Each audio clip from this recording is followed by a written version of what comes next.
ഈ രണ്ട് കേക്കുകളും ഒരു മോളുടെ ബർത്ത്ഡേക്ക് വേണ്ടിയിട്ട് ഓർഡർ വന്നിട്ടുള്ള കേക്കായിരുന്നു കേട്ടോ.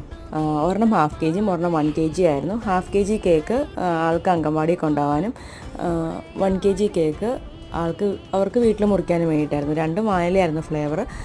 അങ്ങനെ രാവിലെ 9 മണിയൊക്കെ ആകുമ്പോഴേക്കും കേക്ക് വേണമെന്ന് പറഞ്ഞിരുന്നു. ഈ ഓർഡർ തന്നിട്ടുള്ളത് എൻ്റെ മോളുടെ ഫ്രണ്ടിൻ്റെ സിസ്റ്ററിൻ്റെ ബർത്ത്ഡേക്ക് വേണ്ടിയിട്ട് അവരുടെ ഉമ്മച്ചി വിളിച്ച് ഓർഡർ തന്നിട്ടുള്ളതായിരുന്നു കേട്ടോ. അങ്ങനെ മോൾ അങ്കൻവാടി പോണതിന് മുന്നേ നമ്മൾ കറക്റ്റായി ഡെലിവറി ചെയ്തിട്ടുണ്ട്. എൻ്റെ നിന്ന് കുറച്ച് പിക്ക് മേടിച്ചിരുന്നു. അതിൽ നിന്നും 2 ഫോട്ടോസ് എനിക്ക് റെഫറൻസ് ആയിട്ട് തന്നിരുന്നു. ഒരെണ്ണത്തിന് ഹാഫ് കെ ജിക്ക് നമുക്ക് ചെയ്യാനുണ്ടായിരുന്നത് നമുക്ക് ലാവൻഡറും പിങ്കും ഷെയ്ഡിൽ റോസറ്റ് ആൻഡ് നോസിലൊക്കെ വരച്ച് കംപ്ലീറ്റ് ചെയ്യാനും, ഒരെണ്ണം പർപ്പിൾ ഷെയ്ഡിൽ ബട്ടർഫ്ലൈ ഒക്കെ വെച്ച് അതുപോലെ തന്നെ റോസറ്റ് ആൻഡ് നോസിൽ ഫ്ലവേഴ്സൊക്കെ വരച്ച് കംപ്ലീറ്റ് ചെയ്യാനായിട്ട് ഉണ്ടായിരുന്നത്.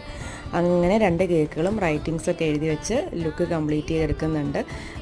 പിന്നെ ഒരെണ്ണത്തിൽ ബട്ടർഫ്ലൈ ഒക്കെ വെക്കാനുണ്ടായിരുന്നു. അങ്ങനെ ഫൈനൽ ലുക്ക് രണ്ടിൻ്റെ ഇതായിരുന്നു. അപ്പോൾ എൻ്റെ വീഡിയോസൊക്കെ കാണുന്നത് സബ്സ്ക്രൈബ് ചെയ്ത് സപ്പോർട്ട് ചെയ്യണേ. താങ്ക്